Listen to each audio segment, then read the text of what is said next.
Gardner? Thank you.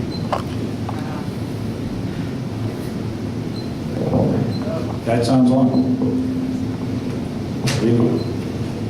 Thank you and good evening. I'd like to thank all of you for coming out to hear your candidates and our positions. I've served as your Ward 1 council member for 2 terms. We've accomplished a great deal in that time. I'm recognized for my dedication to the job, to being accessible, responsive, and honest. I've become a leader on the council and am often described as a voice of reason during discussion of controversial issues.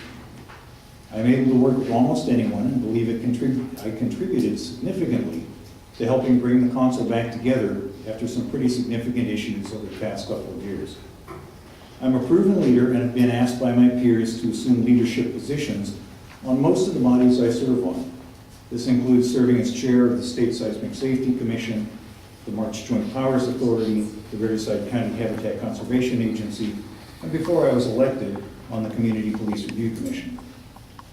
We have accomplished a great deal in the last 8 years, but there's still much to do. My top priorities for the coming term are completing the renovation of the main library downtown, creating jobs, and managing the city's budget. The library is fairly close after a series of fits and starts involving changing of funding sources, a poorly conceived plan for a joint library museum expansion that would have taken the entire plaza area in front of the library and required replacement or removal of the Chinese pavilion. It suffered from a lack of council support as well as public support. Riverside is uniquely positioned to attract and retain a wide range of jobs due to the huge infrastructure gains of the Renaissance, the highly trained workforce coming out of our 3 universities and RCC, and our competitive utility rates.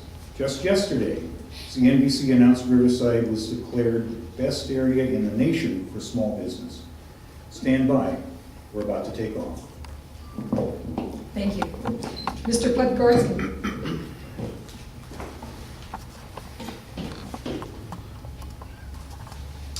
Thank you for letting us speak before you. I understand there are 4 or 5 groups that are sponsoring this.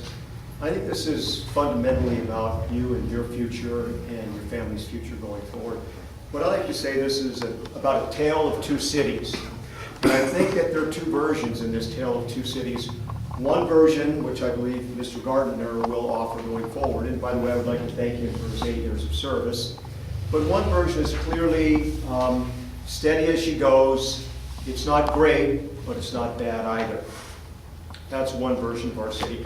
My version for our city dares to dream a little higher and actually expect a little bit more from our government in terms of efficiency, productivity, but most importantly, to raise the quality of life, not just for certain groups of people, but for all people. Where do I get this passion? Where do I get this desire that makes me want to serve in this position in which you are clearly a servant?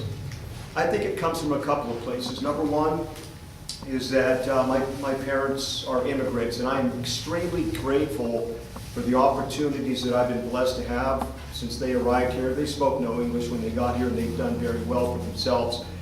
From that, however, I would say I learned a couple of things. You never give up when you start something. You face all challenges directly. And I think that factors in directly to the library, which I believe the ball was dropped, and there was not a lot of planning there. Why am I qualified? Because I, like Mr. Gardner, have served on a lot of commissions, including law enforcement, human relations, etc.